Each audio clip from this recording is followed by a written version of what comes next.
so amazing. You see how they playing? LiveWire, it's all about sports and entertainment. You don't wanna miss it, so official like you never seen. Keep it going till the whistle blowing from the referee. Everything from highlights and stats, you know that we gotta run it back. Whether on the field or the court, you know that this is where it's at. Subscribe, no delaying. This is LiveWire, sports and entertainment. Let's go. All right, what's good, everyone? Welcome to another LiveWire Sports Media update. All right, this is my part 2 of the video I did yesterday about Kelly Krauskopf. Kelly did her press conference a couple of days ago and talked about a lot of things dealing with the Indiana Fever, which I want to cover in this video pertaining to what she's looking for the team, the Kelsey Mitchell situation, how she viewed Caitlin Clark, and what this team looks like in the ongoing future. So, like I said, in the last video I covered about the Chrissy side. Is Chrissy side staying? Is she going? And what people took away from there. Now, a lot of people had a lot of negative things to say about Stephanie White, about how she managed the team, the situation with the players. And sometimes you got to understand, as a coach, you have to take control of those players. And I think those players kind of like ran over Stephanie White. And even though she's a great coach, she used to coach Indiana. But nevertheless, now, fast forward to now, we want to focus on the team itself with the Indiana Fever, because we have a lot of dynamics that just transpired. Excuse me. One, Kelsey Mitchell signed on to China to play overseas. Now, some people think it's going to impact her decision with the Fever later on down the line.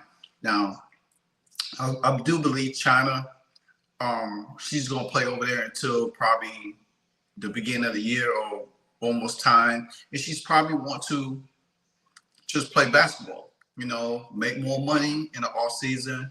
Why not, you know, but at the same time, until there's our talks and negotiations. Now, Kelly did also lay it out that her and Amy Cox will be, you know, well, Amy Cox will be leading the charge in negotiations, talking to probably her agent and stuff like that.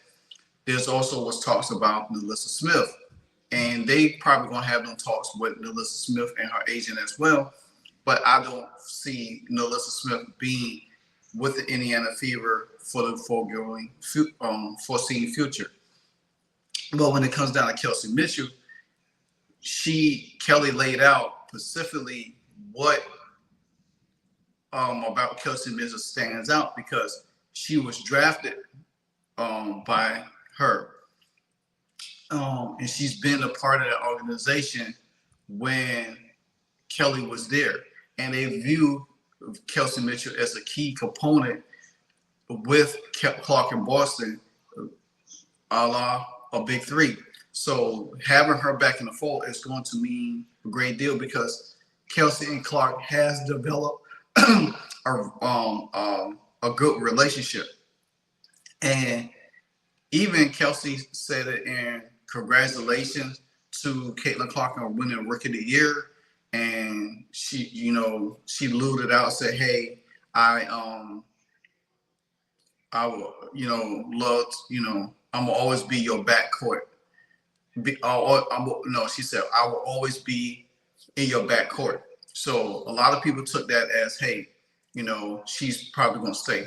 But I'm going to let Kelly outline a few things, and then I'm going to dive back into you. And being a great team.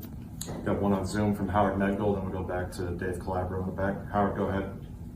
Kelly, welcome back. I have two, if I can.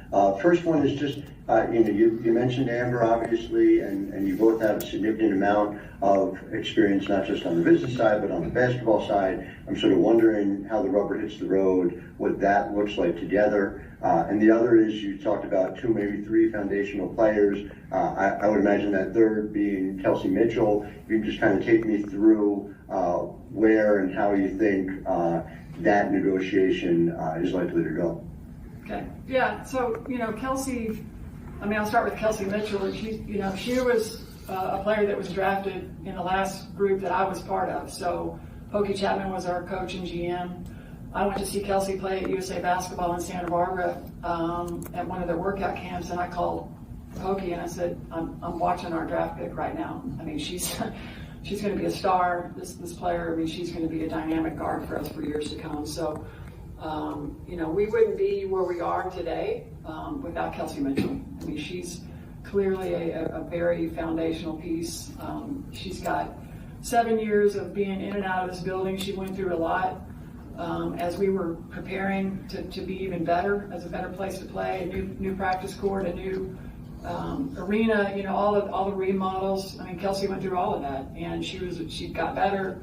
She never put her head down. She kept playing hard and did everything she could. So she's extremely important to the success of the future. We intend to, have lots of conversations and make sure she knows that, but I think she does know that.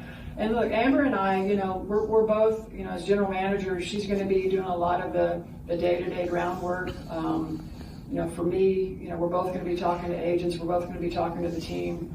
We'll be making those basketball decisions together, but, and certainly have our scouts out and making sure that we're covering what we need to cover. But looking forward to working with her. She's been a part of really building a lot of different teams. So she brings in varied experiences, knows a lot of people around the league, a lot of agents. So looking forward to working with her. Okay, now you listen to what she has had to say about her and Amy making those decisions, and and she laid out what Kelsey meant to her. She's been there through the fire. And let me point out one thing. It's all about chemistry. Chemistry is going to be a whole issue, especially with Clark and Mitchell, because if you say you don't re-sign her and you bring in another backcourt mate, that means it's going to take a little bit more time for Clark and that person to get on page and have fluent connection and chemistry on the court. Where with Kelsey, she's already demonstrated that they already went through that. They already went through the bumps. Now they connected as well, along with Aliyah Boston. Now, all you got to do is come in and add pieces around that three that's going to fit, because it's going to make more logical sense to build around this three, because Kelsey's still young. She's 28 right now, and say she has a 5-year window. What that means, you 33, you up there. So by that time, she could probably be, the Fever could win probably 1 or 2 titles in that span. Who knows? Where Clark and Boston, they young. So if you in 30, and the thing about it, even if Kelsey Mitchell in 5 years turned 33, she's still going to be an integral part, because you think about it. Clark will be 27. I think Boston will be 27. They still will be hitting their prime. And then by that time, there could be another younger piece you could probably get to replace Kelsey Mitchell. Say you keep Kelsey Mitchell for 4 to 5 years.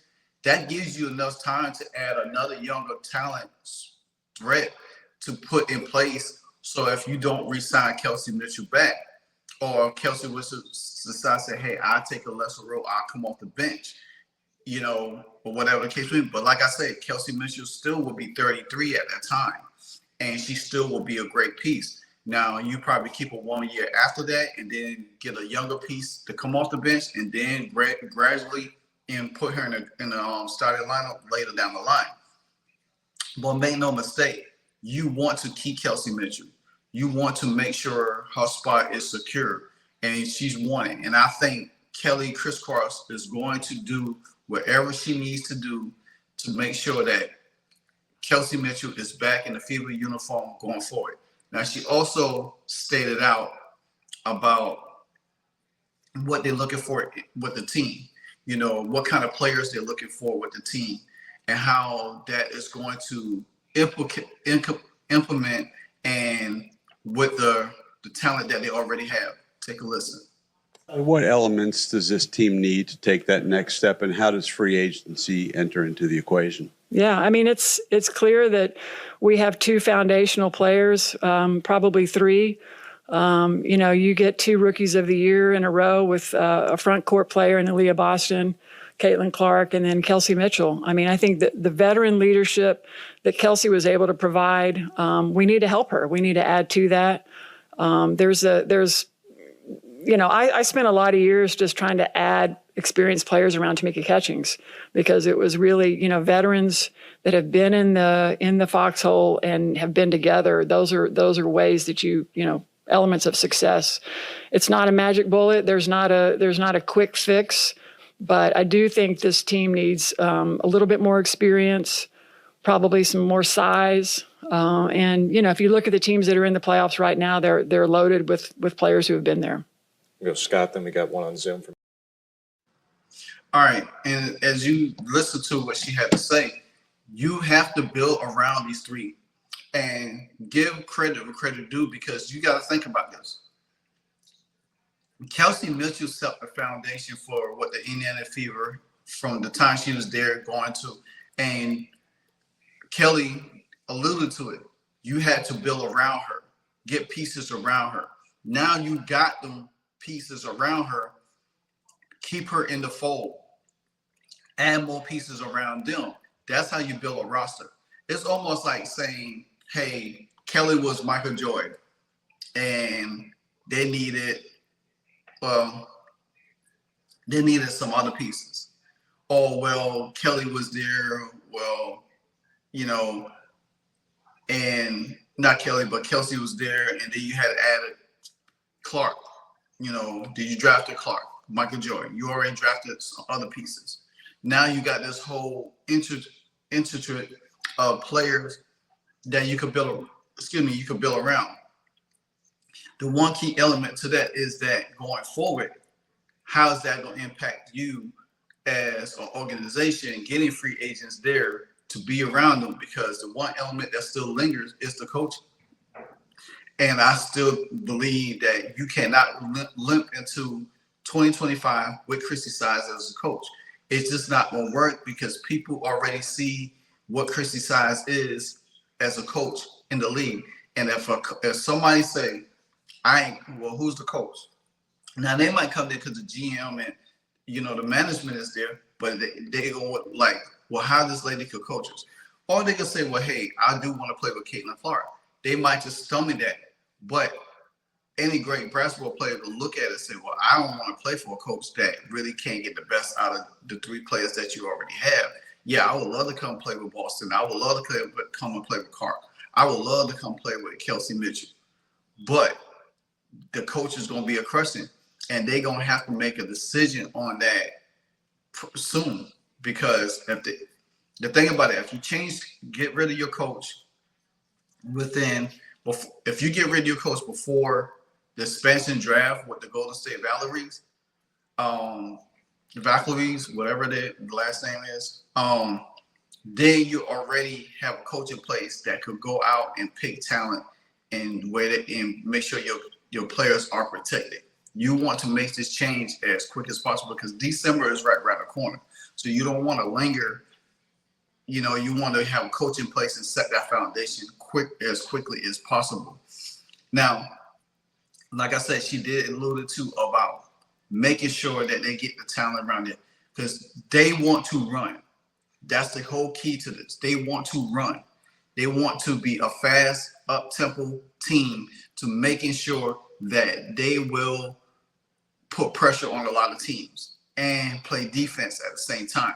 Now, she also compared Clark to Tyrese Haliburton, which Tyrese Haliburton and Caitlin Clark and they boyfriends and girlfriends, they're all friends. They hang out together.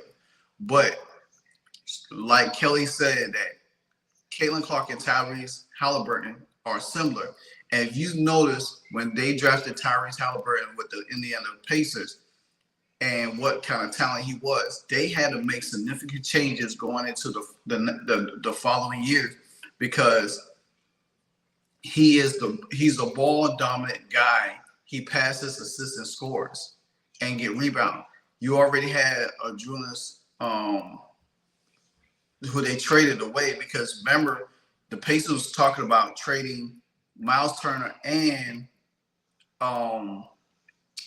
Sabonis, but they traded Sabonis to Sacramento, and they traded for Siakam from Toronto. So now you got a front court with Siakam and Miles Turner and Tyrese Haliburton. That's almost like equivalent to what you have in Indiana with Kelsey Mitchell, Aliyah Boston, and Caitlin Clark. So with that being said, you want to continue.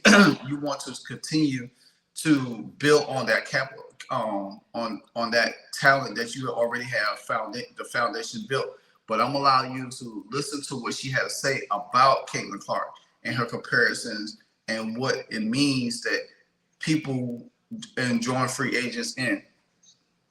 I see so many similarities in Caitlin and Tyrese, primarily because they control the tempo of the game. And we want to play almost identical to the way the Pacers are playing, or maybe they want to play like we're playing. But either way, it's, finding those right fits around a point guard like her is going to make.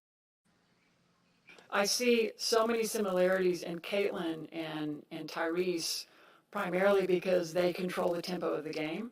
And we want to play almost identical to the way the Pacers are playing, or maybe they want to play like we're playing. But either way, it's, finding those right fits around a point guard like her is going to make us awfully dangerous. And I'm looking forward to that challenge, because, you're looking for the right types of players that can play that style of basketball around her. And it's uncanny how similar they both are.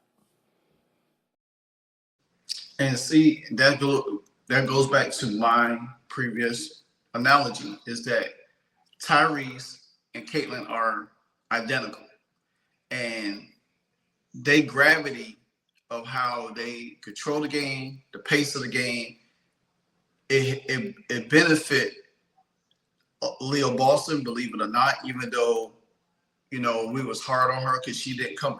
When she came into the season, she was not in shape. Let's get it right. Now, Aliyah Boston did allude to in her exit interview with Chrissy Size and Caitlin Clark. She said that her job is to get in shape because she wants to run next year. She wants to be able to run up and down the floor with Caitlin Clark. And I know she felt like, hey, I didn't give my best to run up down the floor, because when she came back, she was kind of sluggish, you know what I'm saying? But as the season progressed, she was showing a little bit better movement and energy up the floor. But she said that she wants to get better to run the floor with Caitlin Clark. And if you get your big, like Aliyah Boston, to able to do that, if you think about the Indiana Fever back then, what Tamika Catchings doing when they built that roster and have veterans around them, they had bigs that could run the floor. You know what I'm saying? And that's what you need. Now, a couple of free agents that's out there that can run the floor. Emeka Umake, she's a free agent. I don't know if Seattle's going to bring her back or not, but she's up there. I don't think you'll risk getting somebody like a Tina Charles. I don't think she's that quick up the floor.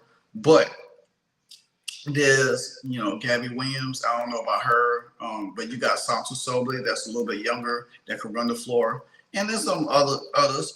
Natasha Howard from Dallas. She could run the floor really good. So there's elements out there. And honestly, I won't be surprised if they don't even get none of those free agents that I'm talking about. They might end up going overseas and plucking some overseas talent. To be honest with you, that could be the move. Because then you have overseas talent on your NBA, on your roster, built around Clark, Mitchell, and they all can run up and down the court. If you think about this, look at the Minnesota Lynx. And I kept saying this to people. You look at the Liberty, they got teams that run, but they're not as quick. Breonna Stewart is not fast. Jacquard Jones is not fast. Now, they're efficient players, and you could run them, and you could run them up and down the court.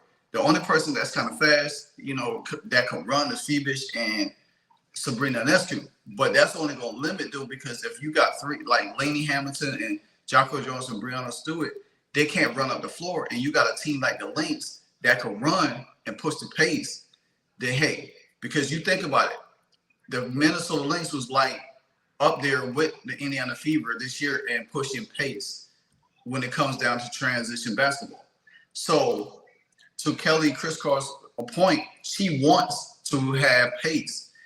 This is something that we were trying to get Chrissy Sides to do in the beginning of the year, is to play to Caitlin Clark's strength is her pace. And just by Kelly just alluding to that and acknowledging that, that goes to show me that Chrissy Sides ain't going to be there next year because she's not the coach. Chrissy Sides was hell-bent against pushing pace, playing to Caitlin Clark's strength, and allowing Caitlin Clark to use her gravity to pull people in. That just goes to show me and confirm even more that they're not looking at Chrissy Sides as the next coach. They're looking at somebody that understands how to push pace. Being honest, don't be surprised if they pull a coach from the Indiana Pacers or somewhere around the league. There's other coaches around the NBA that plays fast. You got the Sacramento Kings, you got the Oklahoma City Thunder, you got the Boston Celtics that runs the floor, you got the Indiana Pacers, you got Golden State as well. So there's a few teams in the league that runs, and don't be surprised if we get a coach that's from the NBA, even though we talked about quote unquote Stephanie White, you know what I'm saying? There could be what's the James Harden coach back then? I forgot his name. I had it on the tip of my tongue yesterday. But anyway, so that's what Kelly was talking about. Building around, pushing pace, and being a great offensive team. And like she said, this team is going to be hard to deal with. And if they get the pieces around Clark, Boston, and Mitchell, guess what? They'll probably be the highest scoring team in the WNBA because you already know Kelsey gets hot, she can score. Clayton Clark can score. Aliyah Boston be more agile and fit. And me personally, I would, if I did find a center that could run the floor, I would move Boston to the forward position, not the center position, where she could pick and pop a little bit better and set better screens, and she could start shooting mid-range a little bit more and then play down low. I think that will, to me, that could be a little bit better. Matter of fact, that'll almost how the Indiana Pacers use Miles Turner. Miles Turner now, he plays inside out too, and Siakam plays inside out. So you have, but you could use Turner inside for rebounding and stuff like that, but use Boston for in a Pascal Siakam type of deal and get you a real big that could handle the board. Because say like a Camila Cardozo or Asia Wilson that you got to battle down low, now you got a big that could contest everything that they do. You could protect the rim, and now you have your perimeter players actually can get out in transition and push pace quicker.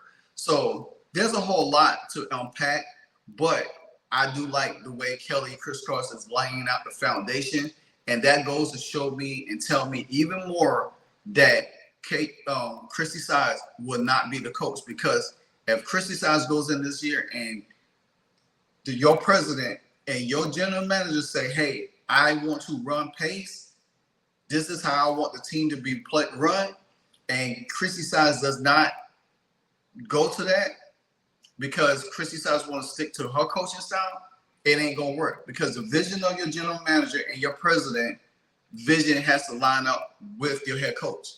And right now, the two don't line up. So that goes to show me that's where they will replace Chrissy Sides. Chrissy Sides' exit will be gone. Because you have to have the two married together. And if your GM, president, and your coach is not on the same page, how y'all want to run the team, it's not going to be a team for success. Because guess what? They're not here to waste Caitlin, Mitchell, and Boston's talent. You can't have a coach like that. So that just goes to illustrate even more what I have talked about in the last video and now conclusion of this video. But again, Give me your likes, comments, and subscribe to the channel. Tell me your thoughts about what I just alluded to and what you believe Kelly's future is. And if you have some free agents that you think could help this team, then hey. But I do believe they're going to pull some players from overseas. And check this out. What if Kelsey Mitchell signing in China right now, and could be on a recruiting trail for the Indiana Fever? We never thought about that. Her signing in China she could be scouting talent over there, talent from other teams that say, hey, our coach, we're looking to upgrade our team. You want to come and play for us? Hell, she could feed the information back to the president and the GM. You never know. So it's a lot to unpack. But hey, like I said, keep them bells ringing every time I drop a hardcore video. And at the end of the video, you already know what it is. Hey, so amazing. You see how they playing? LiveWire, it's all about sports and entertainment. You don't want to miss it, so official like you never seen. Keep it going till the whistle blowing from the referee. Everything from highlights and stats. You know that we gotta run it back, whether on the field or the court. You know that this is where it's at. Subscribe, no delaying. This is LiveWire, sports and entertainment. Let's go.